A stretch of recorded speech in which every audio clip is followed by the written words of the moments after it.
People want to know why we do what we do. They want to know where we're going. We're two guys with big hearts. We love telling a good story. And we're damn good at it.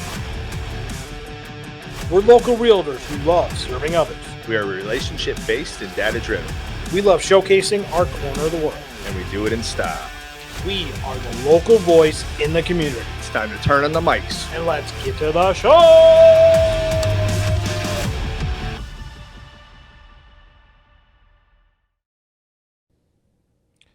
Hello, everybody, and welcome to the show. I am even more excited than I normally am to be in the Betty D studio today with our extra special guest. But first, you might have noticed that we're playing a little game here of musical chairs. Let me introduce our guest host today. It is Troy Heinritz. I thought it was Jason Stallard 2.0, just the upgraded version. We all know it's the 2.0 Jason Stallard. We all know this. And soon, everybody else out there will know as well. And the best part is Jason can't respond to anything we're saying right now. That's exactly right. We put him in his place over on the side, in the corner. Absolutely. You guys will find out why Troy is sitting next to me. But before we get to that, let's talk a little bit about the man who is co-hosting. He is definitely above and beyond when it comes to podcasts. He has done over 1,000 episodes in his over 10 years as a podcaster. And to be honest, that's enough for anyone in their belt, right? But he's also an award-winning podcaster. So get ready, folks, because Troy is absolutely the real deal. But before we get to our show, let's kick it over to our awesome sponsor at Bellworks and check out the amenities that host our Betty D Studios. All right, friends, we are excited to showcase one of our sponsors, Bellworks, Chicagoland, and Hoffman Estates. Bellworks is new to the Chicago area, but the vision has been around since 2008 in New Jersey. We decided to set up our office and studio here at Bellworks because the energy within the building is off the charts. Working around other businesses and entrepreneurs in this modern space is unlike any other place available here in the northwest suburbs of Chicago. From the unique design to the vibe of being around other businesses and entrepreneurs, we were hooked from the first time we walked through the doors. The vision behind the Bellworks model is special, and in our opinion, the future of how we will work, live, and play. They coined the term metroburb, metropolis and suburbia. My friends, it is the best of both worlds, a city vibe, but right here in the suburbs of Chicago. Bellworks is a destination for business, culture, and life unlike any other in our area, with world-class offices, one-of-a-kind retail space, delicious dining options, awesome event spaces, and much more. The build-out is still in the beginning stages, but trust us when we say that it is a special place. Bellworks is unique in that it is a special place for any size business. Businesses have the opportunity to grow without ever having to leave Bellworks. They can start with a private office within a collaborative co-working environment called CoLab. When they grow to where they need more space, they can get a private built-out spec suite within the ready-to-wear suites. And if the business keeps growing, they can have a suite built up on the 3rd and 4th floors. The building is truly meant to create a community to help businesses thrive, grow, and be successful. The building is beginning to come alive and growing with tenants every single day. We are having a blast here at Bellworks and have enjoyed our new routines from working out in the Fit Lab gym that is available on the lower level to our coffee and lunch from Fairgrounds in the square. Bellworks is bringing urban cool, urban comfort, and urban convenience to the suburbs. To learn more about Bellworks, visit www.bellworks.com or reach out to us. We would love to connect you with them.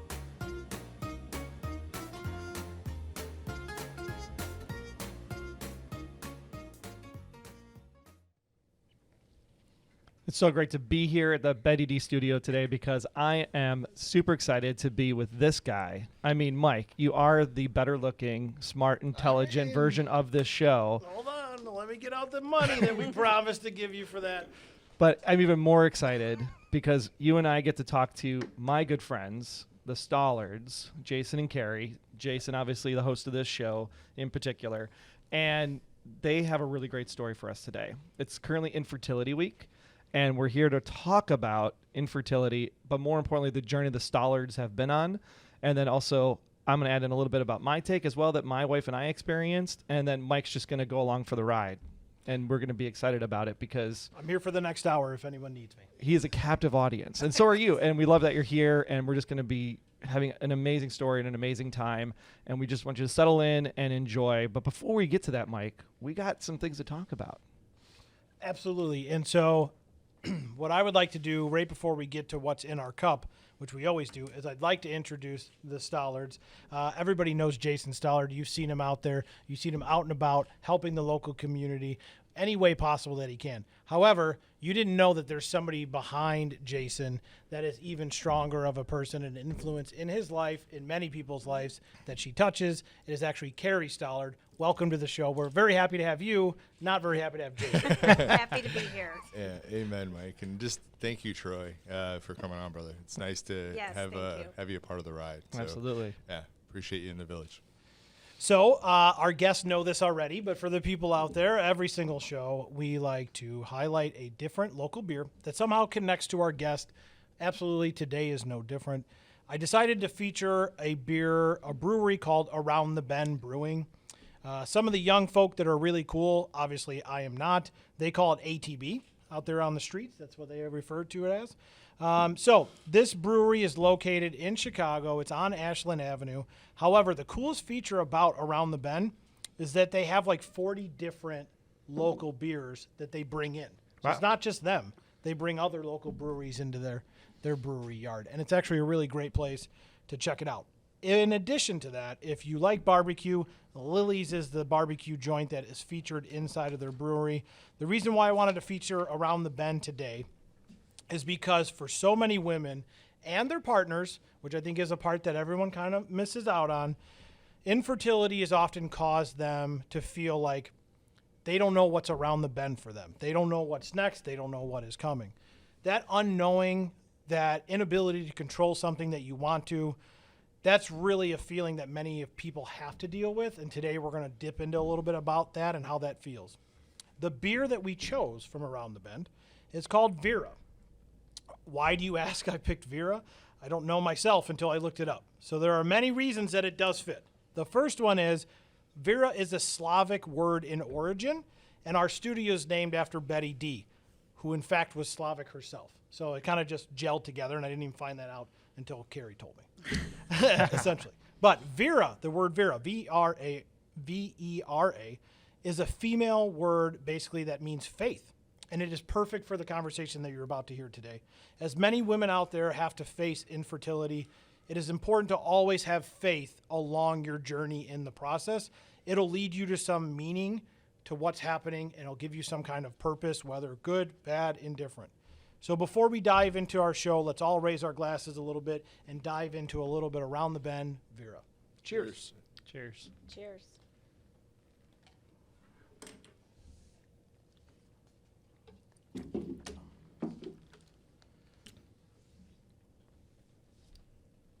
That's right. Everyone, That opinions? pistachio cream is delicious. Yeah. It's kind of a weird mix, right? But it tastes good. Yeah. It definitely tastes good. All right, let's get rolling. So in terms of talking about Infertility Week, first of all, just give us a general overview of what Infertility Week is, essentially raise some awareness for what's going on during this week.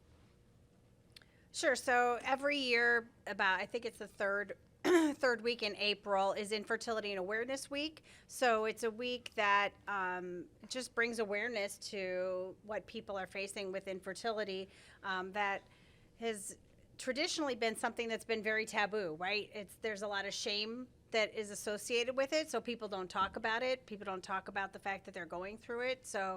And I think it raises awareness to how many people actually do suffer from it at times, whether it's they're trying to conceive their first child or even secondary infertility. So I think it's a really powerful campaign to help raise awareness. And obviously we're here today because you two have experienced infertility in your journey. Yeah. And it's just an amazing story. But I think before we can get to that portion of it, everybody knows you, Jason, but not everybody knows the awesome partner you have in Kerri. Only reason I'm here. Yeah. How did you guys even meet in the first place? That's where it all starts. She was my boss. Just throwing that out there. Yeah. keep I going. was- Some I- things never change. I was his boss, yes. We met, we were both working for the Cheesecake Factory in Las Vegas. I was a manager, he was a staff member. And really, honestly, when we first met, I had no thoughts about that at all. I was a company gal. I was a rule follower.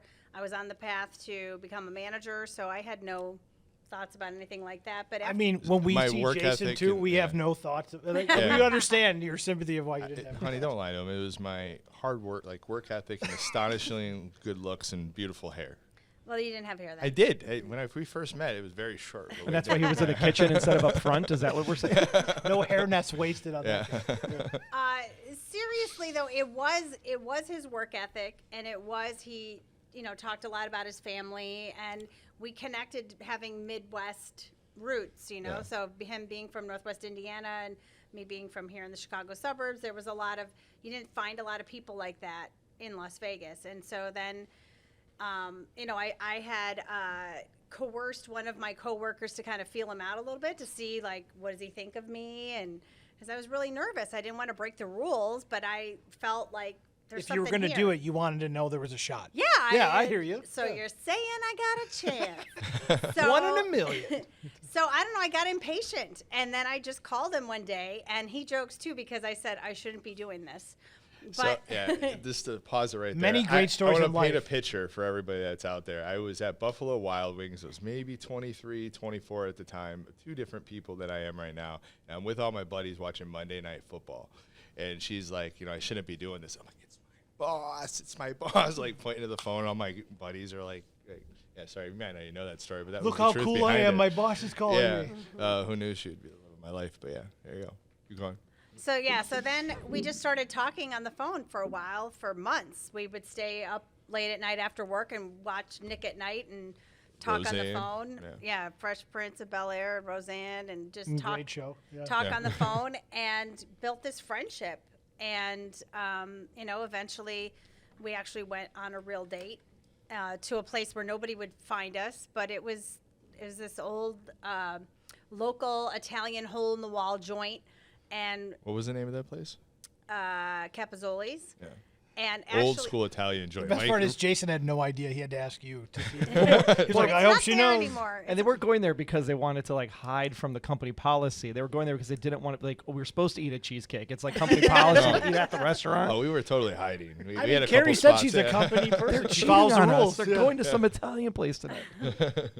But yeah, and then I think even that night we were both cautious. I think we had we ended the night in the parking lot with a handshake. Have a good night. See you at work tomorrow. Well, a part of that is Totally because I sounds like had Jason. no game at all. Still This is true. don't, but that was a big part of that. Yeah. So eventually we just started. That it got to the point I think where we were trying to find a movie theater to go to see a movie that would where would we go that nobody would find us, and he's like, listen, this is ridiculous. Let's just come clean. Let's do this thing. But this was how many days? A bunch of dates or a few dates? A few dates, but It was quick. It was quick in the process. it was no, a few months. It was several months. It was at least 6 months in. Yeah, for sure. This Okay, was- that's a long time. And A lot of Nick at Night talks for sure. Yeah. not a lot of hanging out because we didn't want to be out. Be seen. Yeah. Yeah. And then I went to sit down with my boss, and I sat down and I said, I got to talk to you about something. And she goes, who are you sleeping with? I was like, oh, this is uncomfortable. But she was really happy when I said that, Jason and I had started dating, and she loved Jason, and then he had to transfer to a different restaurant. And then eventually, not long after that, I got promoted to a field leadership position that brought me back here. And Yeah, I think it was April 2006. You got promoted to come back here. I think you started out a little in Texas doing a new restaurant opening, and then I came back. I think July 26th of 2006 is when I moved back home, which was, I think for me, I was out in Las Vegas. I was fiending for something else. It just wasn't right for me coming from the Midwest. But so when you came back here, it was kind of a no-brainer. Not only were you cool, but yeah, you were coming back home. how Which long- brought us all back with our families. How Yeah. long was the dating process at this point? Was this a year into it when you both decided to move back? It was Year and a half? probably a little over a year Yeah. when, and I mean, it was maybe not even, it was maybe 6 months after the I love you stage, right? So it was serious, but not Yeah. But I think we had already talked about we wanted to move back to the Midwest eventually. We wanted to be back by our families. Yeah, And then wanted to this raise families happened. here. And then it was okay, well, here's this job that I really want, and I get to be back home with my family, but then here's this guy, and That's tough. Yeah. and I think it's just like I really wasn't that conflicted, honestly. I knew that this is what I wanted to do. I didn't want to end up resenting him if I stayed back, and Yeah. so. But it you know what? worked Everyone out. talks about, like, oh, you just know. Oh, when you meet someone, you just know. And, like, I agree that you kind of know, but there's still, like, there's always that, Totally. I don't know. Should I move back? Should I stay here? Should I do Yeah. this? There's always that yin and yang that people go through. It's Totally. not so clear cut. You don't know unless you know. Like, I look back on that time. I think it always was something different or something special with us, but I didn't say that at that time. Like, I didn't realize that, but now I look back on time like, oh no, I knew, like, she was different from day one type thing. And how long did you guys, long distance wise? Because you left first for the job. 3 or and 4 then, months. Not even. I came back home in May, and he got promoted, and he was in Chicago the end of July. Nice. So Yeah. he had actually come to visit twice before he moved back. Yeah. So. It was home, and Vegas was called, like, it's a great place. I have some amazing friends that are there that will be lifelong friends. But I think I never saw myself raising a family out there or doing anything like that. So meeting somebody that Midwestern roots, I think there was some type of chemistry. Obviously, as I hope. It was fun. It was funny. It was like one of the first days that, I don't know, the first couple months or whatever, we're back home, and somebody drives by and he's waving to some, like, do you know that person? He's like, no, but it's just so great. Everybody's so friendly. It's like waving that to hasn't random changed. people. Yeah. That hasn't changed. Just randomly waving to Yes. strangers. Such a weirdo, this guy. I do love stories of how, like, a random thing happens. You just decide to take a job at Cheesecake, right? Like, Yeah. you know, whatever brought you to that moment just sets a domino effect for the rest of your life. And it's just amazing how when you can boil it down to, man, I just needed, like, some beer money, so I got a job at Cheesecake, and then look at the journey that Totally. fast forward to where Totally you're at. changed the trajectory of our life. And For sure. Yeah, but we got back here in July of 06, and then we got married in August of 07. Mm-hmm. Yeah, the best day of your life, or One of them. one of them? Good answer. Yeah. But the love is strong. That's the key, right? It's getting stronger. Yeah. And you have that love for each other. You get married, and you get to that part of, like, we have so much love, we want to start a family. Yeah. And I mean, Troy, if I paraphrase it, if I'm just thinking off the top of my head, first comes love, and then comes marriage, and then I'm assuming at some point you wanted a baby carriage. Yeah, I just made that up myself. Yeah, and I wanted to be Al Bundy. I mean, it was one of those things. So that time comes. Yeah. And what happens? I think we just thought it was going to happen like it happens for everybody else, right? Like, okay, well, we're going to start trying now, and it's going to happen. And it was about a year, and nothing was happening. And so then I started, panicking a little bit, and went to the doctor and had some tests, and Jason had some tests. And then the doctor's like, well, I'm not quite sure what's going on. You're a little bit older. We can try, some, like, low-cost alternatives. The fertility testing is covered by insurance, but the treatment was not. So the low-cost alternatives, like, at first we started just taking some, oral medications I was taking to get myself to, ovulate or whatever, Yeah. and doing that wasn't working. Then they're like, okay, well, you could do an intrauterine Well, at the same time, procedure. Jason was going to, like, 7-Eleven and getting those little packets, to help. Like, he was doing stuff too. No, Is that true? or no. Okay. Not at No. that time, no. And that wasn't working. And so then we were kind of like, what do we do? And IVF is extremely intimidating. But then the parallel at the same time was my father had been battling lung cancer for 11 years and was in decline. And we had started to talk about hospice. And so we when he was going through his care, we were taking turns with my brother and my mom taking him to treatments and stuff. So there wasn't a time for that. It was like all hands on deck. We're taking care of Dad. We're being Yeah. with Dad. And so The focus shifted a little the bit. focus shifted. We had to take a time out from this and take a focus away from it.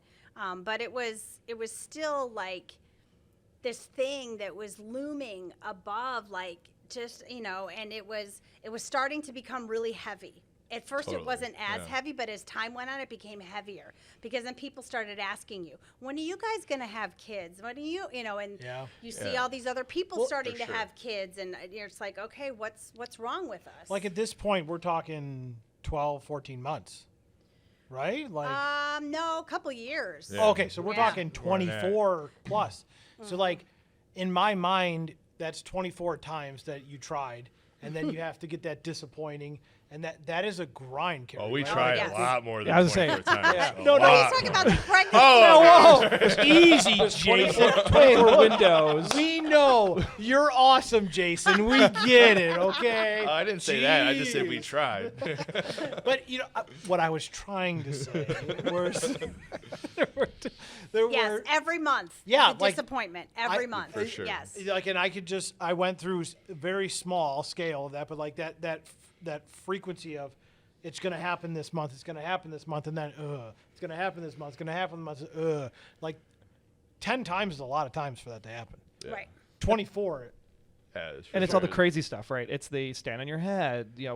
legs up in the air, eat this Oh, food. yeah, Google everything. Yeah. And everybody's got an opinion, too. So when they'll start saying, like, oh, when are you guys going to start having kids? And like, oh, we're trying. Well, have you tried this? Have you tried that? Have Yeah. you tried this? That And was, like, the my worst thing. sister's cousin's friend's daughter did this. Yeah. And There's you really know. only one way Yeah. you need to try. I don't know, but Yeah, Well, and you mentioned age too. I mean, a Mm-hmm. lot of people don't understand. Like, it affects any woman. Yes. for sure. It could Yeah. affect any man, depending Correct. on what's Sure. going on. It doesn't have Correct. anything to do with how old you are. And that was part of the That's true. story too. Is like, I think you ended up like it was a longer. Well, I'm sure you'll get to that part of the story about the doctor that you went to see. But like, we both got tested. Like, there was something off with both of us. I think it was for two people that really like we always envisioned ourselves having families. I think we talked about when we were like kids. We knew we were going to be parents someday. So to deal with that was super tough. I think looking back on that, but. I mean, I would say for people out there who, luckily, maybe you don't have infertility issues, like you're told your whole life that you have to be very cautious because it's gonna, you know what I mean? Like, hey, make sure you use protection. Make sure you're doing this. Make sure you're doing that. Make sure you're doing that. You know, like you're always so nervous, and then you actually go and you're ready and you're responsible, and it's time for that. And then to feel that anxiety or that pressure build up has got to be just overwhelming. Yeah. And that has a lot to do with it, is stress. Yeah. Like, For sure. We're under so much stress. I know for my wife and I, when we were at that point and trying to actually have kids, it was that her work was so stressful. Honestly, the day she quit her job, we like went away for the weekend, and then sure enough, 30 days later, it's like when that stress all left, it was. See, that's amazing. Yeah. Yeah, that was. I forgot about that, or that triggered something. But with me, like we had to like time when we like Yeah. made love Yeah. too, right? Like that was just it almost took the fun out of it a little bit when we were Oh, doing yeah. that. He was all Yeah. fancy. He was like, make love. The best part is he goes, it Come on. almost took the fun out of it. Almost. I mean, it almost took the fun. Yeah, almost. I just feel like that is a very stressful. It's a burden at that point. So you At go. at the same time, they're taking care of family members. Yeah. Yeah, I mean, and it's a horrible thing to say, but it's almost like at least you weren't solely consumed on this portion. You had other things to distract you, which Correct. in hindsight you wish you didn't, but like it does, Yeah. Yeah. take your mind off. So like at some point you guys have to seek help, right? Like a little bit about what does that look like? How does the first appointment go? Or like, I just want to try to glimpse into that period of the journey. Sure. So I think it was after my dad passed away, and we, thankfully, a blessing. If you've ever had to deal with hospice care, they are amazing people. They offer free grief counseling, and as part of the package. And my mom and I, thankfully, were able to take advantage. And our grief counselor. In one of the sessions, I was saying about, the grief I was having about the fact that my dad would never know my children because I hadn't had any children. And she shared that she also suffers from infertility, and she leads a peer group, an infertility support group.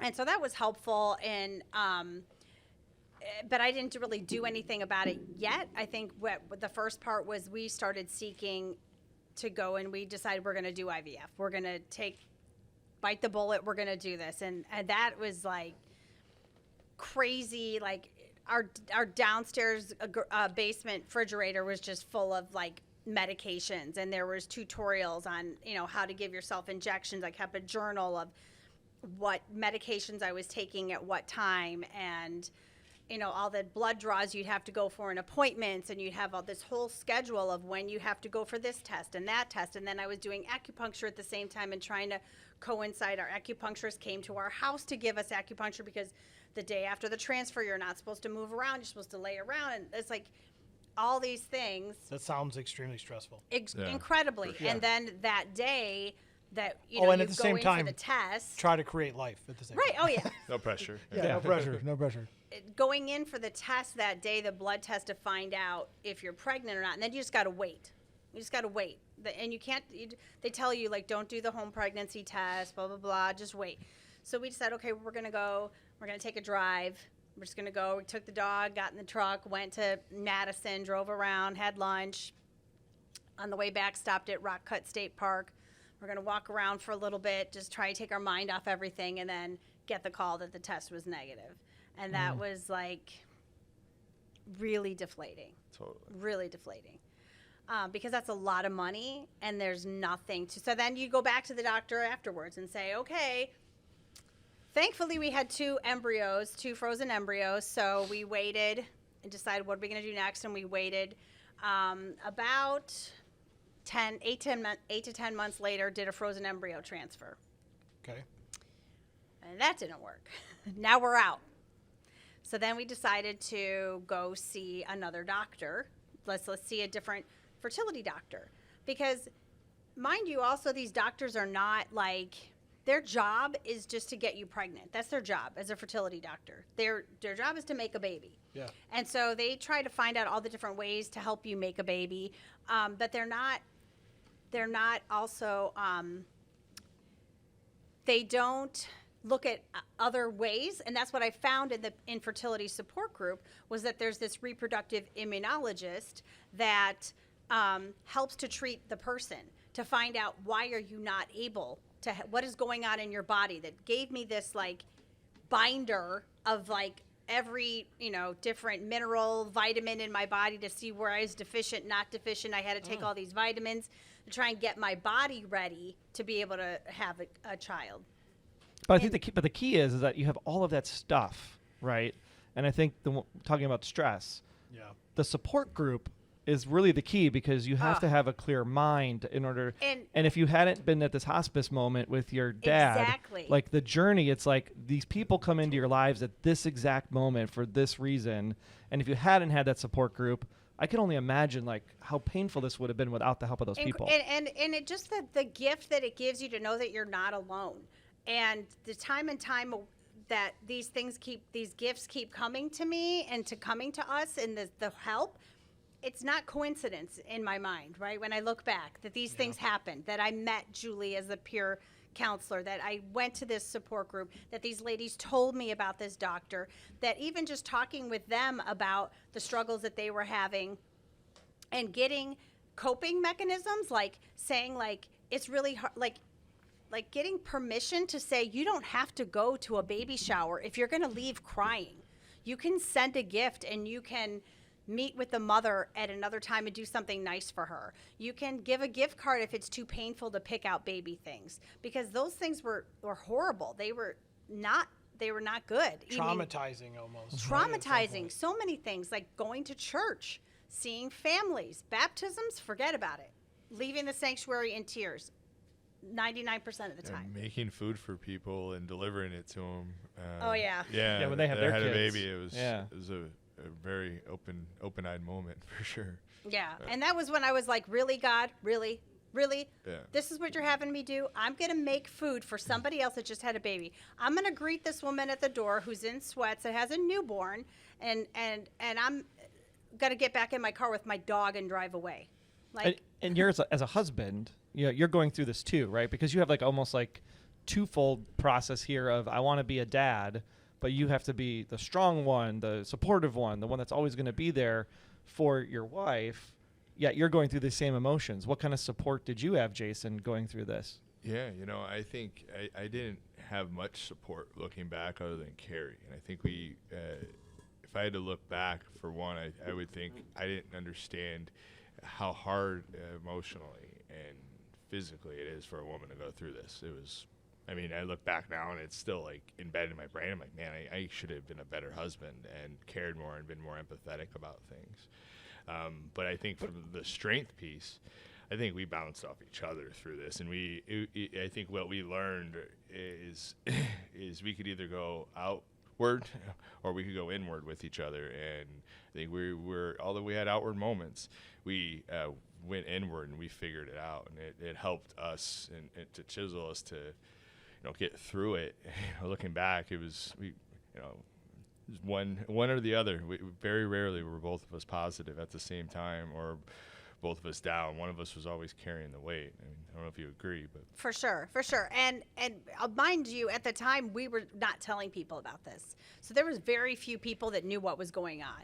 So when people would ask, we would just say, oh, we're trying. People wouldn't know. that was hard, and we didn't know how to answer that back then either. It was just like, how do you answer that? And because you want kids and you don't want to be insulting, 'cause it's, your friends or the people around you, like, they're just doing life like all of us. But when people didn't know, it made it harder, because people like, why don't they have kids? What's going on with them? And I go back, you mentioned earlier, church was tough. Remember, like, Mother's Day or Father's Day, it was like, oh yeah, I'm not going to church. Like, this is hard on those days. And I remember having tears in my eyes on Father's Day one day. But you also, like, you get to that point of you have friends that you'd want to tell and want to, lean on them. But then immediately you open up your mouth and say, this is what's going on. And you get this, like, you don't want to call it fake sympathy, right, Mike? But it's the, what can I do for you? How can I? And it just makes it worse sometimes. Right, or they don't know what to say, and I don't blame them for that. But then there was like, oh, take one of my kids. Like, I'm glad you give you one of mine. Like, okay. Okay, where do I pick them up? Yeah. No, I think, like, I had two things to say. Is one, the person who got you started on the grief group, who sparked that avenue. I think for people listening, it's such a profound moment to understand that you could do something that is very simple, probably ornate to their job, which they probably don't remember the conversation that you ever even had. And the fact that you remember it as such a profound moment in your life, like, that is earth-shattering to me, to where, like, the interaction that you have, I wish people would just remember. Right, that. and the consequences of that. Now, that doctor did not help us, right? Yeah. But I did share that with two other couples who ended up going. One of them went to that exact reproductive immunologist, and one went to a different one in another state. And both of them became successfully pregnant and carried babies to term because they got that kind of treatment. So it's not coincidence that this stuff happens, that these people come into your life. It's not. So the second thing is, like, people talk about, hey, we went through this, we went through IVF, or whatever it is you guys are describing the treatments are. I don't think people out there really truly understand the impact of such treatments, right? Like, the cost, the effort, the emotional toll. So, like, talk a little bit about all the acronyms that you're using. Like, what does that really, what does that mean? Is it a huge monetary thing? Is it a huge emotional thing? Both. Like, all of it. Yeah. Both. Physical thing, it was like, I'm traveling for work and I have to, like, pack these things, and some of them I have to keep refrigerated, and I have to make sure there's a refrigerator in my hotel room, and how am I going to give myself shots, and how am I going to do all these things, and you're keeping it quiet, right? So you're not telling anybody about this. So it's a lot. It was really heavy, for sure. Yeah. For sure. Yeah. No, I think it was heavy too, all around. I have a not so heavy story about this. Let's go. Yeah. So people that are very close to me, I love very much, went through something very similar, and they had to take shots and they had to refrigerate them and all this stuff. So they're big sports fans. They go to the Bears game and they bring their shots with them. And so they get done with the game and they're waiting to get out of the parking lot. And the woman's like, hey, it's time to take my shot. And so he starts unbuckling his pants, not realizing, like, he just needs the shot. And you didn't have to consummate at that moment. You could do it when they got home. So they're in this, like, pickup truck, cab, trying to figure out this is a very awkward moment. She got the shot, and then I think later on she got the shot. But, like, it ended up working out. They've explained it to me a few times, and, like, that's a great – there's got to be some nuggets of joy or on happiness that note, I'm in the going to open journey. a beer. But, I mean, that is true. People have to figure out you suffer in silence sometimes going through this, and people don't know when you're going to have kids is such a toxic comment. That, like, people are going through things. They could be going to their car and taking shots, and you have no idea. The suffer in This is happening. silence. We all struggle. So I think why we're here even today is it's hard to talk about it, hard to get it out there. But if each of our stories are you can learn something from it, and that could help you get through it. Or if you're looking for support, maybe you could learn something from somebody else's struggles and how they get through it. And I think if we could do that, like, more people could help each other, and more people, we could get through more things, because life's tough overall, right?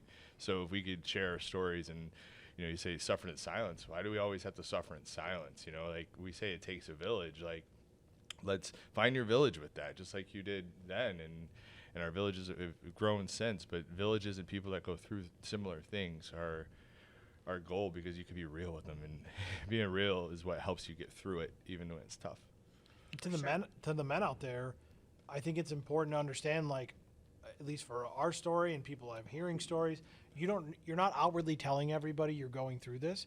So for a woman who's trying to get pregnant, really the only resource that they have is you, like their partner who's trying to help them get through this. Totally. So, like, pay attention, and it is hard for you too, but, like, you need to communicate with them, and you need to be there for them. There's a role there. And I think, like, that was the thing I realized, is that oftentimes the couple is isolated. It's only you two that can help you get through it. Yeah, amen. Yeah, and the journey doesn't stop there, right? It gets even harder. So you guys go through all of this effort, and then you end up getting a positive pregnancy. What happened with that positive pregnancy? Well, the positive pregnancy actually came after we had decided that we were going to go for adoption. Like right after. Right. Yeah. We always knew we wanted to adopt, but we thought, well, we'll have some bio kids first, and then we'll adopt. And so, Ha ha ha. yeah, God's like, yeah, sure, that's what's going to happen. So The fact that you just called them bio kids. Did anyone else pick that up? I was like, bio kids. According to Pod. Sounds like a science experiment. Did you grow these? Is it like a chia set that I can order from Amazon? sometimes. So we had researched adoption agencies. We found our agency. We started to get our. We had to go through a process to get selected and approved, because they only take certain amount of people every month. And then so we got approved, and you would have think that when we got approved to get in there that they were saying we have a child for you. We were so excited. No. So then we had I'm to go actually through. shocked that I don't want to say this, like, that they turn people down. Like, you assume, like, They only accept a few, like a certain number each month, so that they have. I don't know. There's a reason why. But is I it forget. stressful to try to get accepted? Like, are you really, like, is it kind of a tough process? When you're going through when it, you're it going, feels you that think way. it is. Yeah, you feel that But way. it's not built that way. No, it was very Okay. quick too. It didn't take that long. The long part was getting the home study done, because that's like, if you think about if you've ever had to apply for a home loan times 100, because you're giving your tax records, your bank statements, your birth certificate, your marriage license. You have to take all these classes online. You have to write out on a piece of paper the fire evacuation plan for your house, and have one of those ladders that drop down. $200 ladder we had to get. Yeah, you have to I got two of those in my house. make sure that you have to make sure that your water Can't you just temperature George is Costanza? There's a fire. You push everyone out of the way and get out. I wish. Yeah. like, you have to make sure your water temperature is no higher than 110 degrees, and you have to have all the child locks on everything for a child that has not even been Shown born yet, let alone able to crawl around and open up cabinets. If you even get a baby that's that age. Exactly. You have to go through 100%, yeah. interrogations that was like, these interviews that felt like a combination of therapy and an interrogation, separately and Do you together. even want a kid? Do you want a kid? Yeah, and to then finally have that all done.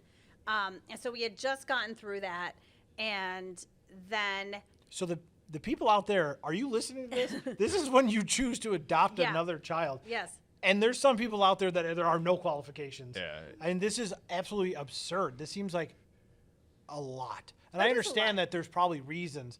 But Sure. it just seems Background very... checks For and, sure. Yeah, and yeah, fingerprinting yeah. and all that. I get that. But I I get mean, it. we got to read up on toys that have been recalled. Like, what parents do that? Nobody does that. I mean, it was a lot of silly. Kerri, I do that every system, week. Sure. The system needs to be strong for adoption for obvious reasons, right? To Yes. take care and protect children. But there is a lot of smoothing out they could do within the processes to not, there's a lot of common sense that goes in with parenting. So I feel like there's a lot that could be cleaned up in that overall, but how it is how it is, and you have to go through it in order to get to the end game to be able to build your family. But overall, like, try to talk bad, it's just a tough process. And it's slightly different, right? Depending on which agency you're going For through. sure. If you're going Yeah. for an infant versus an Right, older yeah, person. Yeah, if you want an older child, then it's a different thing. Yeah. So, yeah, so we get that, and we're like, okay, this is what we're doing. And then one day I just realized, okay, I'm late. I'm just gonna take a test just for the heck of it. And then I'm like, Which seems like a waste of an idea. yeah, like why waste of money? Yeah. Yeah. So I'm like, why disappoint myself again? And lo and behold, it's positive. And so I'm like, Jay, can you come here? Like, is this what I think it is? Take another one right after that. Like, okay, so call my doctor and go for the blood test, and we're pregnant. And Oh my God. we had not been doing any Practice treatment. makes perfect. We haven't been doing any I treatments mean, or Jason, anything. we all know is a slow learner. Just took him a really long time to learn. That's why he cycles instead of swims. I'll drown if I swim. So that was exciting, but when they're checking your hormone levels every day, they were not increasing as Like the rapidly doubling as or they something. should. Yeah, Yes. Right. yeah, I've heard of that. Yeah. So And did they give you any meds at that time? Because sometimes you could take meds not to at help first, that process. but then they did. They did start giving me like patches and suppositories and all kinds of stuff, then shots to try and sustain the pregnancy. I'm a pro at the shots at this point, so I'm like, okay, whatever, I got it. And then they were like, okay, listen, your levels have plateaued. We need you to come in for an ultrasound. We need to figure out what's going on. So we're like thinking, okay, this is it, right? So we go in and do the ultrasound, and there's a baby there. There's a heartbeat. And we're like, oh my gosh. The ecstasy of that moment. So, has gotta be, Right. so it's just like this whole feeling all along is like, nope, you can't have it. Nope, nope, nope, Yeah. nope. And it was like, told you so, told you so, told you so. There's our kid. This is going to happen. And even afterwards, meeting with my doctor, and she was not like, she was very Debbie Downer. Like, I don't want you to get excited. This is probably not going to. I'm like, lady, can you throw us a bone? Like, come on. And I was. We're almost 3 years into this. Yeah, like more than that More at this than that. point. Yeah. Yeah. So Right, 6 years into I'm it, getting for this ready part, to yeah. go on a work trip, and it's our annual 4. general managers conference in Las Vegas, and I'm taking all my stuff with me, and let's see what happens. Thankfully, my best friend lives there, so I thought, okay, if anything goes wrong, she's there to help support me, whatever. Mind you, still nobody knows. Nobody knows this is going on except Suffering for and silence. except for my yeah. 2 work partners. They knew. I told them, so they knew, but nobody else really knew. And everything is going great. I'm in the conferences. Then, like the 3rd day, I start feeling like I'm getting cramps. And I'm like, okay, what's going on? I'm Googling everything, like what could be going wrong. I'm freaking out a little bit, but it's fine, right? Googling any symptoms Yeah, it's not never good. ends well. Not good. Never. Yeah. Another And point. still everything's fine. And then it's the big night. They have this fancy restaurant of the year dinner. It's at the Smith Center in Vegas. Everybody gets dressed up. And I go to the bathroom, and I'm bleeding. And I know what's happening. And Were you already at this event? yes, Yeah, she was in a on- she was crowded on restroom. stage. So Yeah. now it's like All you're I have in yeah. my purse, in my little purse, is my phone, my credit card, and like my room key and my ID. I have nothing. I have no money, and I'm bleeding. And so thankfully, a woman that I barely knew as a colleague, I was asking, does anybody have any money so I can get a maxi pad? She Yeah. had one, and she gave me one. And I don't know why. I felt like I'm just going to go back down and sit down at my table. And after I'm like, what am I doing here? Like, this is not good. And so I told, my boss, and I'm like, I think this is what's happening. And he walked me out, and I took a cab back to the hotel. And at this point, it's late. It's really late, and it's late at home because of the time change. So I just went to bed. And all by yourself. all by myself. I went to bed, I woke up the next morning. I called my best friend. She came and got me and took me to the hospital. And they did a blood test, a urinalysis, an ultrasound. And at this time, when they did the ultrasound, they didn't let the monitor me see the monitor. So I'm just trying to read her face. And It's like the worst game of poker. And like, I trying to figure it out. and so I And finally without just, your husband at yes, this point. I'm by Or myself anybody. in this dark, Your best cold friend was room. in there or no? No, she wasn't in the room with me. See, that's too. Yeah. And so I even said to her, so are you seeing anything? And she goes, no, I'm sorry. And so then when we got back to the room, then the doctor came in and said, there's nothing there. And I don't know why. Again, I don't know why. I was calm at this point. My best friend is sobbing. She's like, oh my God. I'm like, I don't know why You put on the mask that you need for the moment. it was, yeah. And then I just was like, I think I just knew, like, I have to get out of here. I have to get back to my hotel room, get on a flight to get home, pack up my stuff. I just need to be with Jason. I just need to be home. And for a while there, I think, when this first happened, it was like, God, this is your miracle. You're using us as a testimony to you. Like, the doctor said it couldn't be done, but yeah, we prove them wrong. And I'm like, okay, really? What are you doing here? And at that point, a lot of anger for sure. Jason was the most angry. Jason wouldn't pray with me. Jason wouldn't go to church. Jason was mad at God, very mad at God. And I didn't get that point right away, but I started to, because then it was like, I grew up a believer. I went to church. I was confirmed. I was in youth group, and he was a believer, but he wasn't like in it like that. So I brought him in, right? It's like I introduced him to my cool new friend, and then my cool new friend turns out to do a crappy thing. And I'm like, man, I'm sorry. My friend's being a jerk right now, You spent 8 to 10 weeks thinking like this is the answer Yes. to Yeah, all of the that. rest of our It's life. paying Yes. off. Yeah. All that work and all that faith and all that determination is Yes. paying off.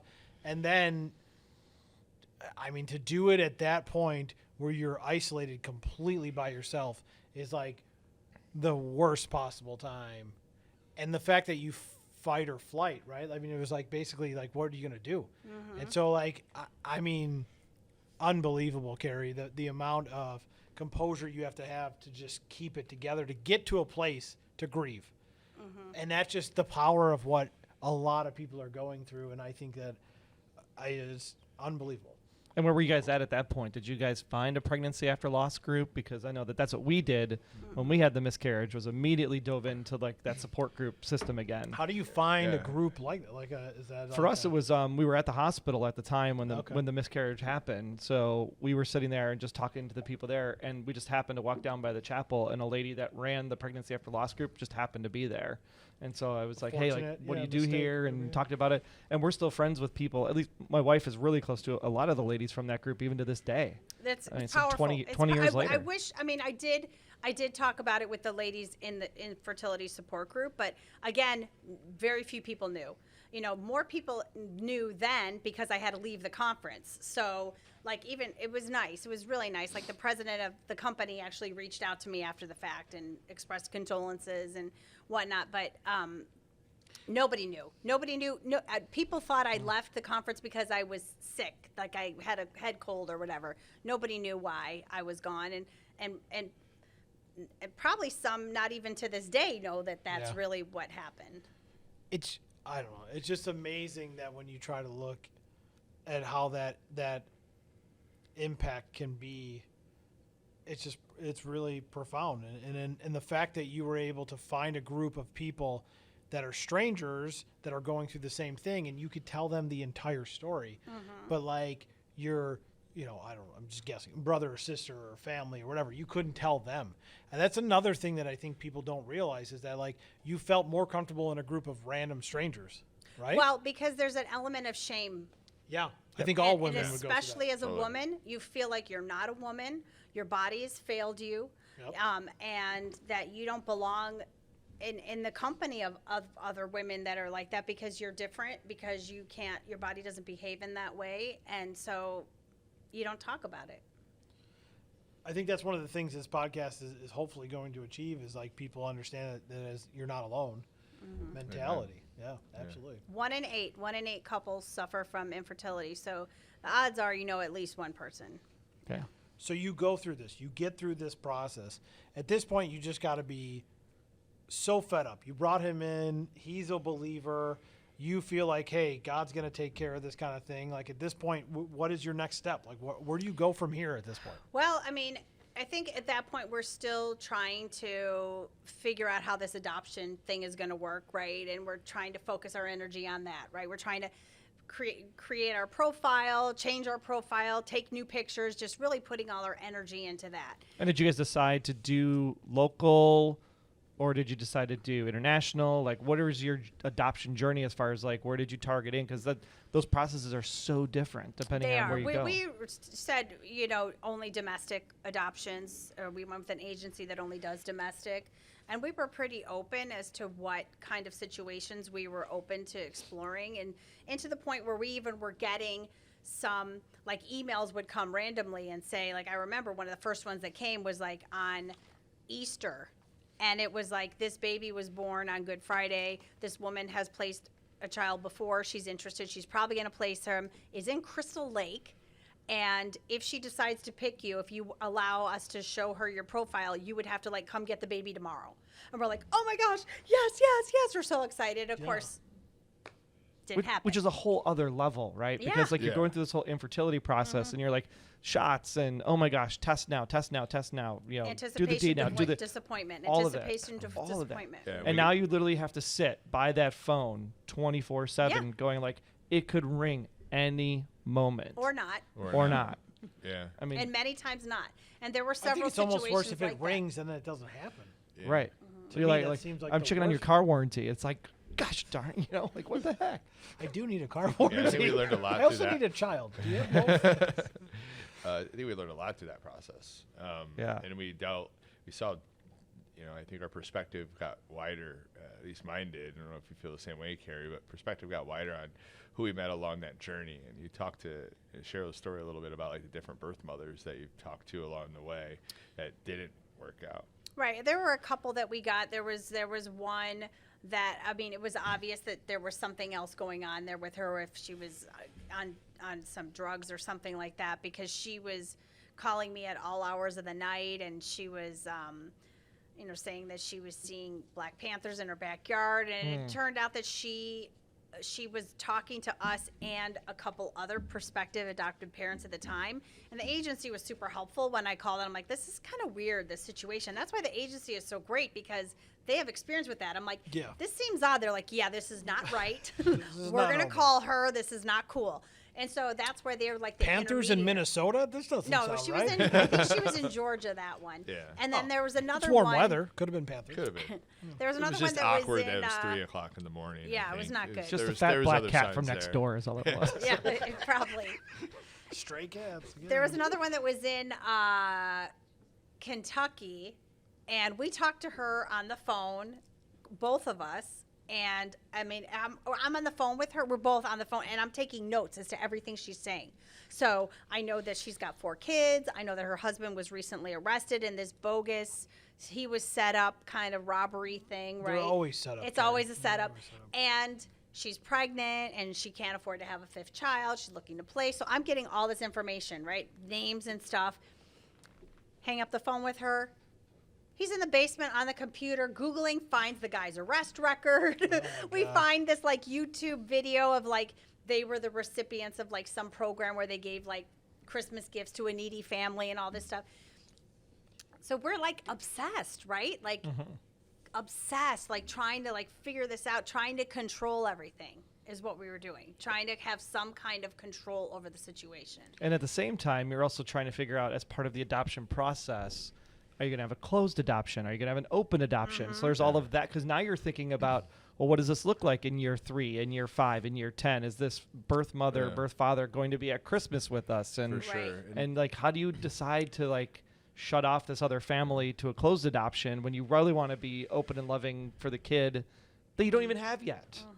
That's the So thing. yeah, I think at first we were nervous about having an open adoption, but we went as part of our training for our home study to a panel interview with adoptive parents, and they were talking about their experiences with the birth families and how beautiful it can be, and how some of them are like, she comes to visit and stays in our house every year. I'm like, ooh, Yeah. I don't know about that. But so I think that really opened our eyes to that possibility. So we would say we were open to, like, they ask you Yeah. that in the Yeah. questionnaire. Are you open to what kind of open, or just like you'll send them pictures, or like you want to meet with them after the fact? And we're like, we're open, you know? And I had the experience. My dad was an orphan, so seeing like an open adoption to me was important, because if they want to know their dad or mom later on down the road, like, I think that's important to have that relationship. So You're saying that obviously because the you saw details- your dad tried to find or I did don't not? think I think he knew them, but he never had Oh, a he didn't strong know them. Okay. relationship. So that strong of a relationship with them, right? So I it goes back to control. What can we control? So like whatever it's supposed to be, it's supposed to be. But we're open to it. I think we're cautious and still are, just to making sure that we're putting the kid's best interest at mind. But yeah, it's Right, just a part of it. and they're telling the stories too of, like, we were hooked up with this one woman, and we flew out to DC to go get the baby and get to the hospital, and she decides she's going to keep it, and she never told us. She And took a lot of money we too. from we him, gave yeah. her all this money, and like, oh my gosh, like all these stories, like, holy cow, like random crazy stuff that could happen. Or you're doing all the training and they're telling you about what could happen if your child is born addicted to drugs or alcohol or has a birth defect or all these things. So yeah, it was a lot to consider. So much like the infertility treatments, adoption obviously costs a ton of money also. Yeah, for sure. Thankfully, there's some tax credits and things that are involved with that adoption process. Like, how was that for you guys, knowing that you've already sunk in all this money? Now you have to sink in yet another batch of money in order to make this happen. Well, that's when our contract with the adoption agency was running out as a 2-year contract, and we were connected with this birth mother, and she started ghosting us, and so they decided to extend our contract for free for a couple months. But at this time, we're thinking, okay, we're gonna have to get in more of this contract. We're gonna have to put more money forward. We don't have it. So at that time, we decided that we're going to start a GoFundMe and tell our story, which we didn't know what was going to happen when that happened, but it was actually a very beautiful thing, because A lot of love. a lot of love, and so many people saying me too, that we didn't even know, I'm suffering with this happened to me. And the amount of support that we received was just overwhelming. And not like financial support, like that too, but like just people loving on us. And I had no idea that this happened to you. And Did but- that, and there was that grant too. What was the name of the yeah, I applied. organization? I was researching other agencies. We got this grant for the. It's now called the Chicago Coalition for Family Building, and we got approved for a $2,500 grant. So when the baby came, they would give us the money to cover the costs. So we were getting ready. So how long, if we can say from when you wanted to have a kid to this point right now, how long was that? What's the duration? About of 6 time? or 7 years. Yeah. Yeah. It's a real struggle, Yeah. right? And at some point, it's like you got to be like, God, why are you doing this? Like, what's the Correct. point here? Many times. Right, At so- one Sure. point, I even prayed and said, God, if I'm not meant to be a mother, take this want away from me, because it is literally eating me up inside. I don't want to be envious of these other women. I don't want to have these feelings. I don't want this. If it's not meant to be, then just let it go. Let it go from me. Take it away. So to summarize the first part of our conversation, we get to this point, it's pain, it's struggle, it's agony. It's almost to the point where it's like, why are you making me go through this, God, right? And then I'm hoping there's a better part of the story, right? Because like, it's going to be the worst podcast we've ever had, right? Man, what a downer. Thanks for having me on, Mike. Yeah. Jeez. Troy, come back tomorrow. No, so essentially, let's get to the good piece, right? Like, all of a sudden, if you're writing a story, it's at the pinnacle and it's really bad and it's can't get any worse. Where do we go from there? What's the next steps, and how does this go? Yeah, I think we were at the end of the contract, as Kerri said, in angel adoption. I was skeptical because I was angry and I was hurt throughout that process. But they took care of us. They extended the contract a couple times, like Kerri mentioned. And then on February 8th, right, 2016, we got a call. Dive in, Kerri. I was at work and I got a call from Angel Adoption, and I thought they were just calling to talk about how they extended the contract, and they said, no, there's this birth mother in Texas that is pregnant with twins, and she was previously connected with another family, but that wife, her sister, she's a twin, was diagnosed with stage 4 cancer. They decided to pull out because they need to take care of her, be there for her. So we showed her other profiles and she chose you. Are you willing to talk to her? She's had no prenatal care. We don't know the due date. We don't know gender. We don't know anything, really.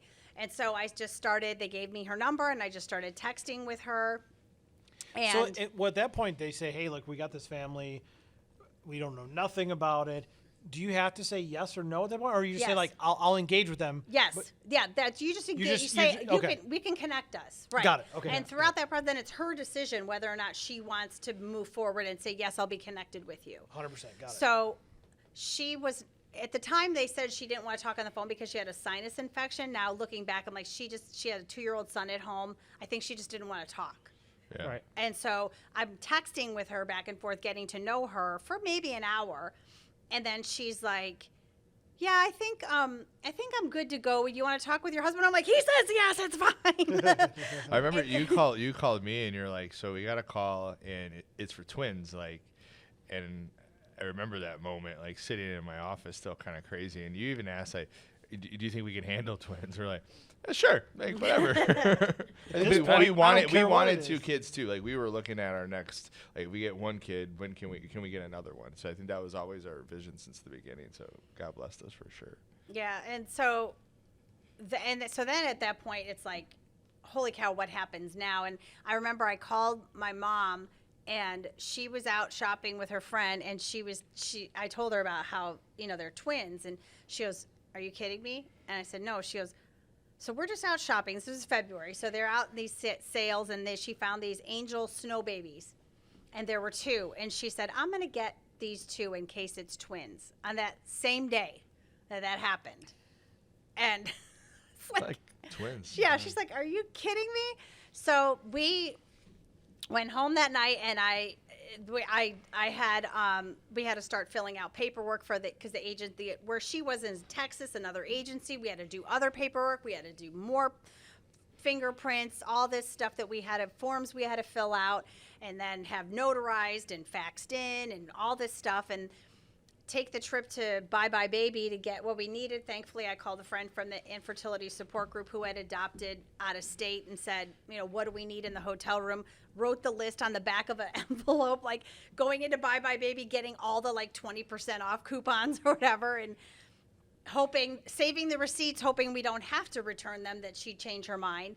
And the meanwhile, I didn't even think about that, but that's it. Yeah, you don't know until the last minute. Yeah. No. Well, I think the piece that's also missing is this happened in Texas, and we're in Illinois. Yeah. And you have to literally get there. You have to stay there for some period of time. Yeah. At the time, they were saying that the process to transfer back and forth was taking a long time, and that we could be in Texas for up to 30 days. Yeah. So then that's where we're asking our friends and family, does anybody have hotel points they can help us with? And several people donated points. And tons of love. Yeah. So much. But we had to keep changing the reservation because we made the reservation, but we didn't know when we were going to go, right? So we had to keep changing it. And in the meantime, I'm texting with her and getting to know her, but then she's saying, oh, she's getting swelling in her legs. And all this. I'm like, I'm Googling these things now. I'm like, oh my gosh, preeclampsia. And I'm like, trying to figure out, can we get her to the doctor? Don't Google stuff, Kerri. I don't understand this. The one thing you should have learned this process is never Google anything. I'm glad Google wasn't out when we first started dating. I might not be Either she had salty chips for lunch or she's dying. That's the 2 options, Jason. Those are the 2 things. So I'm trying to figure out a way to get her to the doctor. She doesn't have insurance, and she's 5 foot tall, pregnant with twins. She can't fit behind a steering wheel of a car. And so I'm like, can we get her an Uber? Can we find a doctor to get her? I'll pay for the Uber. Like, what do we have to do? There's definitely an upcharge for a pregnant woman in an Uber, I'm assuming. Finally, The black XL has to come pick him up. For sure, with a tarp. finally, she takes herself to the ER, and they admit her, and she texts and says, y'all can come now. They're going to do a C-section. So That was then very Texas. y'all, Texas of because you. she says she said y'all with everything. Y'all. Y'all. It was. And Jason responded with, "Yeehaw, we're on our Yeehaw. way." Yeah, it was like 9 o'clock at night. We went out to dinner beforehand to celebrate a family member's birthday, if I remember correctly. And I didn't want to have a beer, which is weird, right?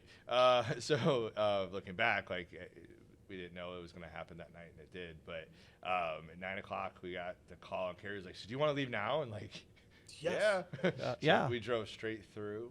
All of a sudden, Jason's in yeah. the front seat. Yes. It was like a 16-hour drive, I think, from here to the part of Texas that they're in. And I think we were probably 4 or 5 hours into the drive, somewhere around St. Louis. And what was the text that she She sent? texted me and said, "We're out. Everything is fine. Do you want to see pictures and know the gender?" And we're like, yeah. And so then she texts back with these pictures and said it's a boy and a girl, and we lost it. Yeah, lost it. Our son got a different name for about 12 minutes, and then we're like, that just doesn't sound right? And then, now he is who Well, he because is. you were saying his name the first time through all the tears and the sobbing, Yeah, so well, it clearly it was wasn't two different- understood. It was two different names. At first, it Jebediah? was Samuel at first, and Oh. it was off. You could quote the Bible quote better than I can, but it was about people that are going through infertility and then eventually getting a child. For this child I have prayed. Yeah, but then when we found it was twins and it was one boy and one girl, we didn't want to, have that offset. And he's totally, I'll just say his name, he's totally a Charlie. Yeah. And then, we went, checked in the hotel, took a quick shower, went to the hospital, and she, the representative from the agency, adoption agency, is holding Charlie, hands him to Jason. Our birth mother is holding Ruth, hands her to me, says, "Here you go, mama." Tells everybody in the hospital, these guys are the parents. She's just a wonderful, She's a pretty awesome woman. generous, loving woman. And they gave us a room 2 doors down from her. So for those 2.5 days, we were either in Sleep her deprived. room. Yeah, we were. We drove this whole time, and then they're like, "Here you go. Let's go in a room with 2 newborns and take care of them." And they're luck. up every 2 hours, right? But we got to know her a lot and spent a lot of time with her and the kids together. It was really beautiful. And then it came time when she had to sign the papers, and So at this point, this could not happen. right. And Yeah, okay. and one of the nurses actually at the time was like, "I don't know. She seems upset." I'm like, "She's not going to change her mind. She's not going to change her mind. Oh my Lord, that's another thing. She's just not going weighing to change her in. mind." The whole time you're driving for 16 hours. It's to gotta Yes. Texas. Yeah. Well, and then seeing them and getting close to them. Naming them. Yeah. Yeah.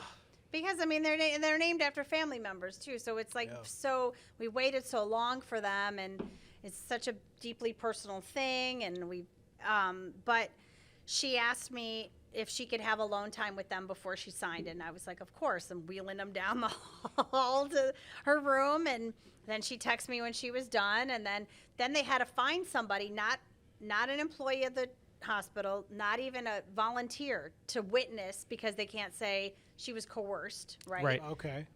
So they had to find somebody who was visiting somebody in the hospital to come and observe Could you and be imagine the just being witness. like you're walking in the bathroom and they're like, "Hey, can you just come in here for a second? You got to Yeah. witness something. Yeah. Just real quick. Totally. Take 5 minutes." Yeah, so she signed, and then it was time for us to be discharged. Do you remember the person who witnessed? No. I don't remember now. Oh, okay. We They weren't in the sent a room. Christmas card every year to that person. We We obviously. weren't in the Like- room then? Yeah, we weren't in the room. Oh, okay. So you weren't No, there. we weren't there. Mm-mm. And so then, before we left, I wanted to have a moment with her alone, and I went into the room and sat with her, and I told her I wanted to keep in touch with her, and she's like, y'all are their parents now. And I'm like, I know, but I want them to know you. I've gotten to know you these past couple days, and I want them to know where they came from. And and then for some reason, I had the strength enough to pray with her and not cry my eyes out. And then we got in the car and drove as like the best driving skills by textbook that Jason ever has in his life back to the hotel That because is we a got true newborns statement. in the Yeah. car. Yeah. Yeah, we were in Texas for statement. People are honking at you. You're Yeah. going like 15 Yeah. miles an hour. They're like, come on, jerk. Yeah, yeah. We're like, are you? We just kept looking at each other like, can you believe those are our kids in the back seat? Those are That's our gotta kids. be Those just are our like- kids. Remember? If it were me, I'd be like, put them in the car. Let's go. Let's go. Let's get out of here. Because once we leave, they can't take them back, you know, that kind of Yeah. thing. Well, we still had to wait in Texas for like 2 weeks Yes. beforehand, right? In a hotel room with the twins, which I think we revisited friends and our Nick at Night days. Oh yeah, with at that colicky days, yeah. babies, that was fun. Oh God. Yeah, we learned real quick. Remember when I thought it would be cool to like work out while we're there? I brought a workout bag and everything. I'm like, there's a Lifetime Fitness. We're gonna work out. And she looks at me like, have you lost your mind? She did. She was right. Yeah. one time that was it. Those made it home perfectly mint condition. For yeah. sure. And you're doing that by yourself for 2 weeks. There's no parents to help you No, out. There's no yeah. friends to help you out. There's no Which- casseroles coming to the Which door. actually, no, nothing. Nothing. And which honestly, when you look back at it now, like we were so anxious to get home. We wanted to get home. We Totally. wanted to get home. But my friend who in this support group that went through it the same thing, she told me, she goes, you're going to treasure that time. And that's your family bonding time Yeah. that not a lot of people have unless you want to be like, no, you can't come over. We just had a baby. We need our family bonding time. We had that time where we were just us, the family of 4 together. in Figuring this- it out in a hotel room. Yeah. So adoption start to receiving the kids, the twins. How much time was that? 2.5 years. 2.5 years. So we're like 8 or 9 years. Yeah. Yeah. Yes. That's about right. That's For the entire unbelievable. journey. The journey, yeah. I mean, and people, I'm sure there's varying degrees of that, but that's a long time. From understanding that you're ready, you want to have a baby, to getting it. I mean, Yeah. that's a decade of time. That want has got to be just unbelievable. It was, but we are who we are because we went through that journey. I think the simplest way to say that, we learned to go inward, so and fight through things together and have hope together. You know, it's not. There's a lot of things in life that aren't easy. So this is just one of them. So if you could go inward and have each other's backs and support each other, I think like we still carry those traits with us to this day. Sure. And as long as they listen, we're like good. So. Well, I think so many things could have gone wrong along the way, right? Like we could have been paired. We could have had a child that had some kind of birth defects. These twins were born healthy. They didn't spend a second in the NICU. They were tested. There was no look like drugs or us, alcohol yeah. in their system. She didn't get prenatal care, but she took great care of herself and took great care of those kids. Like that's rare. She wasn't asking us for money. She wasn't behaving erratically or being demanding or anything like that. So, I mean, all those things that typically can happen didn't happen for us. And then we got twins, and then we got a boy and a girl. Like, that's just, And all along the way, after 9 years, Mm-hmm. the biggest thing is that you didn't lose faith. no. Faith No. was there, It present, grew stronger. all the time. Yeah. Yes. It grew stronger. And to this day, I think now when we face anything, we have that as a reference point to say, it could be, it's bad, but God's got us. Yeah, God's totally. It's gonna be okay. It's gonna be better than what we even could have done ourselves. And you just have to let go control and understand that you're not in control, and He's got a better plan for you. See, Yeah. it all comes back to the stress. The minute you let go of the stress, Yeah. boom, kids show up. Yeah. 100%. I think the lesson that looking back that we learned on is if God put something in your heart, like go after it. Doesn't mean it's going to be easy. Doesn't mean there's not going to be struggle along the way. But that's there for a reason. It might not be the reason you chose or that you thought it would be, but it's a reason. So continue fighting, continue having hope to go after whatever that is. One of the things I want to surmise and people to understand out there is like, this is, I feel, an extreme situation. You took almost a decade from start to finish, which I think is unfortunately probably more common than we'd like to talk about today. However, infertility has a wide range. You know, you could have very small issues and the scale, they're still big, but like you could have medium issues, you could have very long durations. If you were to tell people out there that are struggling with infertility, what is one thing that you want them to consider? What is one thing you want them to know or hear because you guys have come out and talked about it? go first. I would say that first of all, that it's not your fault, and that there's nothing to be ashamed of, and that there's power in community. And, if you find a group of women or men or whoever that you can talk to about it, that helps a lot. It really does. And there's so many benefits to me being in that group. It's life-changing. Yeah, I think for me is just, any thoughts to spread out there is for men, is just to realize what the toll that this takes on both you and the woman, but the physical and emotional stress for the woman is just to make sure that you're there and that you're supportive and that you're cognizant of that this is like really hard. There's a lot of emotions and feeling going through it, and there's going to be feelings for you as well, like to fight through, and men handle it totally different. But find your crew, find your village, or somebody you could talk to go through it and go inward with your spouse. I think that's key to make it through anything hard, especially in that 8 or 9-year road of something that's in your hearts. Troy, I know you're our guest host, and I appreciate you jumping on and helping us out today. But like a little bit of advice, maybe from your perspective, if someone's dealing with infertility, what are some of the things you want the listeners to hear? We didn't have exactly the same journey, but we were maybe about a 3-year period for our situation. Same kind of story where we had a miscarriage. We were thinking about IVF, and my wife ended up actually being adopted originally. And we were always big with rescue dogs, so adoption has always been our story. So we said, well, why are we trying so hard to have a kid when we can so many kids out there in the system, whether it's full adoption, 100%. whether it's just fostering. We got our DCFS license as well, just so that we could just do something to give back, right, and raise somebody up in this world in the way that we believe is the right way to do things, and that God wants us to do things. And so I think the biggest thing in the whole situation for us was always about having the village, having people to talk to, the PAL group, especially for my wife. Obviously, we had our church family where Jason and I and Kerri go to church.